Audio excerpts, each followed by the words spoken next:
بسم اللہ الرحمن الرحیم. In the name of Allah, the Beneficent, the Merciful.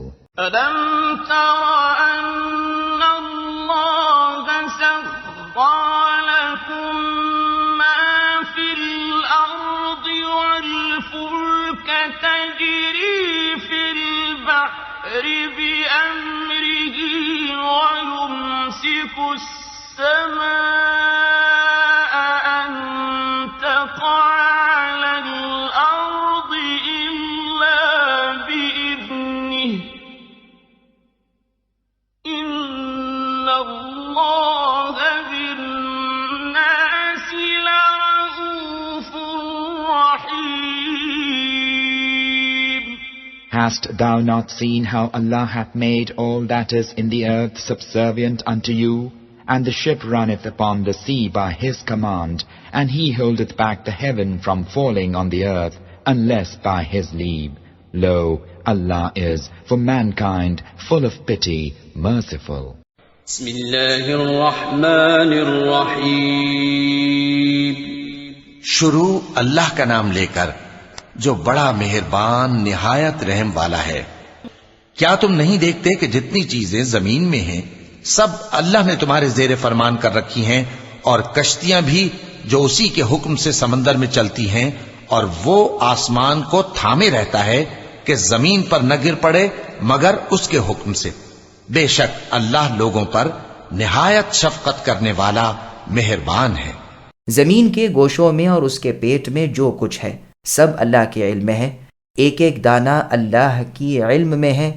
پانی وہیں پہنچتا ہے اور وہ اگ آتا ہے، جیسے لقمان کے قول میں ہے کہ اے بچے، اگرچہ کوئی چیز رائی کے دانے برابر ہو، پھر وہ بھی کسی چٹان میں ہو یا آسمان میں ہو یا زمین میں ہو، اللہ اسے ضرور لائیں گے. اللہ تعالیٰ پاکیزہ اور باخبر ہے. سورہ لقمان کی آیت نمبر 16 میں اس بات کا ذکر ہے، اور سورہ نمل کی آیت نمبر 25 میں ہے، جس کا ترجمہ ہے زمین و آسمان کی پوشیدگیاں اللہ ظاہر کر دیں گے. اور سورہ انعام کی آیت نمبر 59 میں ہے ہر پتے کے جھڑنے کا، ہر دانے کا جو زمین کے اندھیروں میں ہو، ہر تر و خشک چیز کا اللہ کو علم ہے اور وہ کھلی کتاب میں ہے. اور جگہ پر ہے اللہ نے فرمایا کوئی ذرہ آسمان و زمین میں اللہ سے پوشیدہ نہیں، کوئی چھوٹی بڑی چیز ایسی نہیں جو ظاہر کتاب میں نہ ہو. امیہ ابن ابی الصلت یا زید ابن عمرو ابن نفیل کے قصیدے میں ہے وَقُولَ لَهُ مَن يُنبِتُ الْحَبَّ فِي الثَّرَى فَيُصْبِحَ مِنْهُ الْبَقْلَ يَهْتَزُّ رَابِيًا وَيَخْرُجُ مِنْهُ حَبَّهُ فِي رُؤُوسِهِ فَفِي ذَاكَ آيَاتٌ لِمَنْ كَانَ وَاعِيًا. یعنی اے میرے دونوں پیغمبروں یعنی موسیٰ اور ہارون سے اللہ نے فرمایا اس سے یعنی فرعون سے کہو کہ مٹی میں سے دانے کون نکالتا ہے کہ درخت پھوٹ کر جھومنے لگتا ہے اور اس کے سرے پر بال نکل آتی ہے. عقل مند کے لیے تو اس میں قدرت الہی کی ایک چھوڑ کئی ایک نشانیاں موجود ہیں. تمام کائنات کے مالک وہی اللہ تو ہیں، وہ ہر ایک چیز سے بے نیاز ہیں.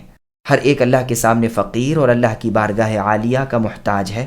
سب انسان اللہ کے غلام ہیں اور ساری کائنات اللہ کے غلام ہے. کیا تم نہیں دیکھ رہے کہ سارے جانور، جمادات، کھیتیاں، باغات اللہ نے تمہارے لیے اے انسانوں تمہارے فائدے کے لیے تمہاری ماتحتی میں دے رکھے ہیں. آسمان و زمین کی چیزیں تمہارے لیے سرگرداں ہیں. اللہ ہی کا احسان و فضل و کرم ہے کہ اللہ کے حکم سے کشتیاں تمہیں ادھر سے ادھر لے جاتی ہیں. تمہارے مال و متاع اس میں یہاں سے وہاں پہنچتے ہیں. پانی کو چیرتی ہوئی، موجوں کو کاٹتی ہوئی اللہ کے حکم سے ہواؤں کے ساتھ کشتیاں تمہارے نفع کے لیے چل رہی ہیں. یہاں کی ضرورت کی چیزیں وہاں سے، وہاں کی یہاں سے برابر پہنچتی رہتی ہیں.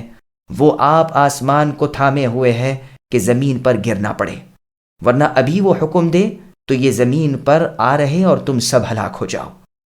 انسانوں کے گناہوں کے باوجود اللہ ان پر رأفت و شفقت، بندہ نوازی اور غلام پروری کر رہے ہیں، جیسے اللہ تعالیٰ نے سورہ رعد کی آیت نمبر 6 میں فرمایا وَإِنَّ رَبَّكَ لَذُو مَغْفِرَةٍ لِلنَّاسِ عَلَى ظُلْمِهِمْ الآیہ.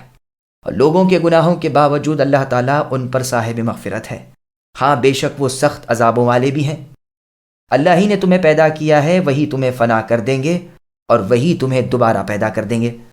جیسا کہ اللہ تعالیٰ نے سورہ بقرہ کی آیت نمبر 28 میں فرمایا کیف تکفرون باللہ وکنتم امواتا فاحیاکم الآیہ، یعنی تم اللہ کے ساتھ کیسے کفر کرتے ہو حالانکہ تم مردہ تھے، اللہ ہی نے تمہیں زندہ کیا، پھر وہی تمہیں مار ڈالیں گے، پھر دوبارہ زندہ کر دیں گے، پھر تم سب اللہ ہی کی طرف لوٹائے جاؤ گے۔ اور سورہ جاثیہ کی آیت نمبر 26 میں فرمایا قل اللہ یحییکم ثم یمیتکم الآیہ، اے نبی کہہ دیجئے کہ اللہ ہی تمہیں جلاتے ہیں، پھر وہی تمہیں مار ڈالیں گے، پھر تمہیں قیامت والے دن جس کے آنے میں کوئی شبہ نہیں جمع کریں گے۔